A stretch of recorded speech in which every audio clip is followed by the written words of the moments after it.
Bonjour à tous, David, Vapen Review. Donc la revue d'aujourd'hui sera sur la combinaison Cartomèche plus Tank Quartz.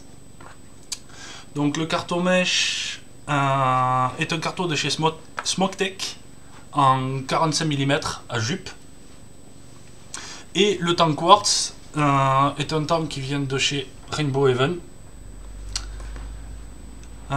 Cette combinaison là, donc carton plus tank plus le drip tip qui est assorti au caps du tank. Donc intéressant point de vue modularité, étanchéité, parce qu'au niveau des joints, pas de crainte. Le Pyrex permet de mettre des liquides assez violents pour les tanks, c'est-à-dire tout ce qui est liquide mentholé ou style coca, qui sont assez agressifs pour les tanks en plastique, avec le tank quartz, étant donné que c'est un petit peu comme du Pyrex mais en encore plus solide. On n'a pas ce souci là de tank qui va devenir opaque. Voilà, donc ce que je vous propose, c'est de passer en gros plan pour voir un petit peu comment est foutu le carton et le tank. Et ensuite, on va voir comment ça va. A tout de suite. Ok, donc voilà en gros plan, on a le contenu donc avec le cartomèche. Donc en fait, ici il y a 3 trous sur la circonférence du cartomèche, donc là on voit bien la jupe. Et à l'intérieur, il y a tout un plaquage de mèche et à l'intérieur un coil, un petit peu comme sur un clearomizer. Donc coil transversal qui vient chercher le liquide par le biais du mesh qui lui-même vient le chercher dans les trous d'arrivée de liquide. Ensuite, au niveau du clear tank, donc on a le drip tip, le cap supérieur avec le joint externe qui va venir en contact avec le tank et le joint interne qui va venir en contact avec le carton. On a le caps inférieur, pareil, mis à part que celui-ci a 2 petites rainures pour permettre l'airflow.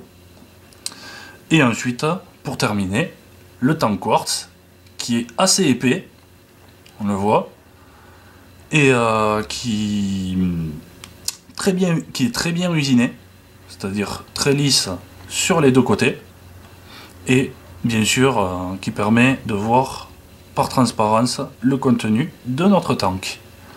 Donc pour l'assemblage, c'est très simple, on prend le bottom caps, on vient le positionner, le top caps, là on a notre tank qui est assemblé. Maintenant on vient mettre notre carton par le dessous, qu'on n'insère pas à fond évidemment, pour laisser la place de venir le remplir. Je n'ai pas de carton filler qui me permettrait de remplir le tank sans avoir à utiliser de fiole à aiguille ou avoir à repousser le carton, mais vous allez voir qu'avec une fiole à aiguille ça se passe très facilement. Donc maintenant on va remplir de juice. Donc je viens le positionner ici et je remplis.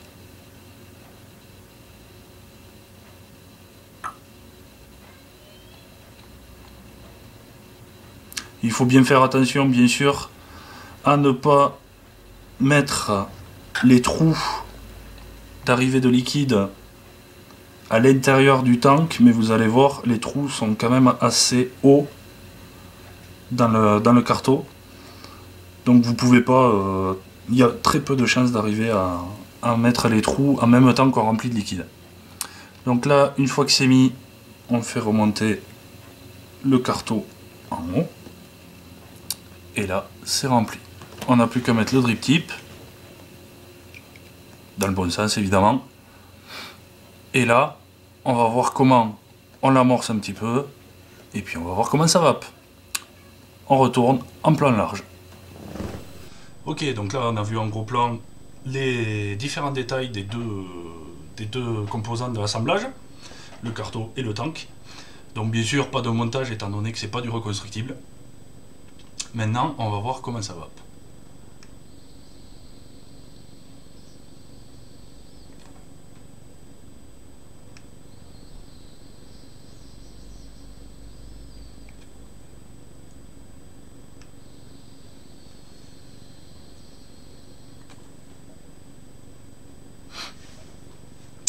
Ouais, donc là je suis en 10 watts avec mon ZMax, un V5. 10 watts, ça passe très très bien. Impeccable, je suis sur une saveur mentholée fruits rouges, nickel. Donc petite particularité, donc quand on remplit le tank, il faut un petit temps d'amorçage, donc soit on le laisse reposer pendant un bon petit moment, soit on y tire à vide. Et là, en fait, il y a des petites bulles qui vont remonter.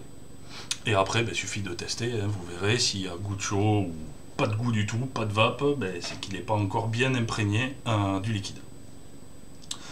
Voilà, donc c'est vrai qu'au niveau, donc comme j'avais dit, étanchéité, c'est nickel, on peut le mettre dans n'importe quel sas, ça va.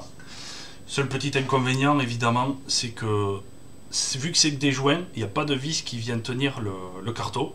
Si jamais on tire sur le tank, il vient et on se prend tout le jus dessus. Donc ça c'est pas terrible, donc je recommande pas trop pour une utilisation à l'extérieur. Si on le met dans la poche, il risque d'y avoir des petits soucis d'accident et de fuite. Tandis que bien posé sur un bureau ou même à l'horizontale, ça il n'y a aucun problème. Point de vue tarif, je pourrais pas vous dire vraiment à quel prix on peut les toucher sur le net, étant donné que moi je les ai commandés par le biais d'une commande groupée.